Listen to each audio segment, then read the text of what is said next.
It's your boy Sikkim Go Get Him.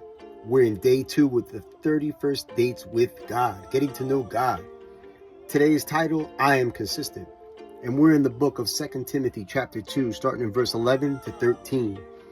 It is a trustworthy statement, for if we die with him, we will also live with him. If we endure, we will also reign with him. If we deny him, he will also deny us. If we are faithless, he remains faithful, for he cannot deny himself. God is always going to remain consistent with his children, consistent with his will, consistent with his word. He will always stay in alignment with his word. It's unlike us human beings, where we could be so undependable, unreliable.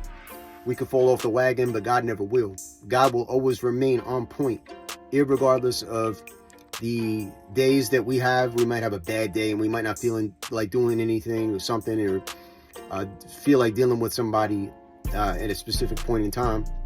It's not like we gotta worry about, oh, is God going to answer my text message? Is he going to answer my call when I call? Nah, because we don't even have to do that. We don't have to leave no voicemail. God's not going to hit the ignore button like we would typically on somebody that's annoying us, or we're busy or something like that.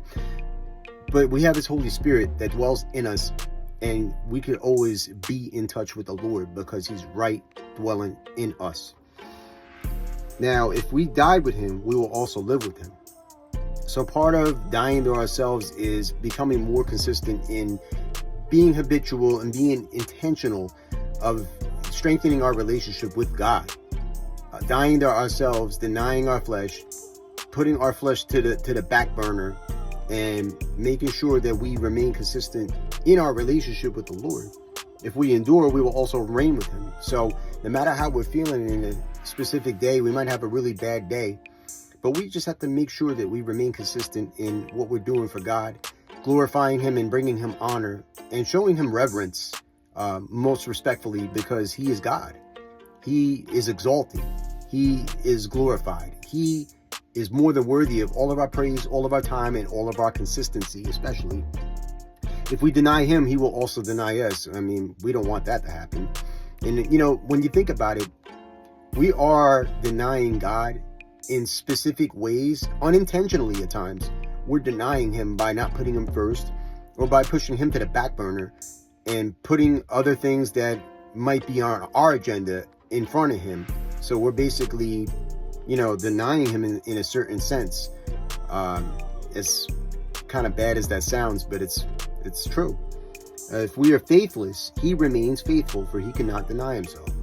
So irregardless if we might not be faithful, because human beings are flawed, we're full of errors. We sometimes are bad with commitment, especially myself. I could definitely admit to that. I'm working on that with the Lord. Being more consistent in my commitment, not just with God, but with people in general, my brothers and sisters. Even though we are faithless, he'll remain faithful. He will always remain consistent. He'll always be on point with his word.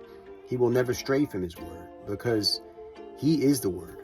He is our source of dependency and reliability. So today, if you feel like somebody's let you down, bring it to the Lord, because he'll never let you down. He won't leave you on red. He'll be right there to sometimes we might not hear from him, but just know that he hears you, and that he will always remain consistent with you. Love y'all. See you on day 3. Stay tuned.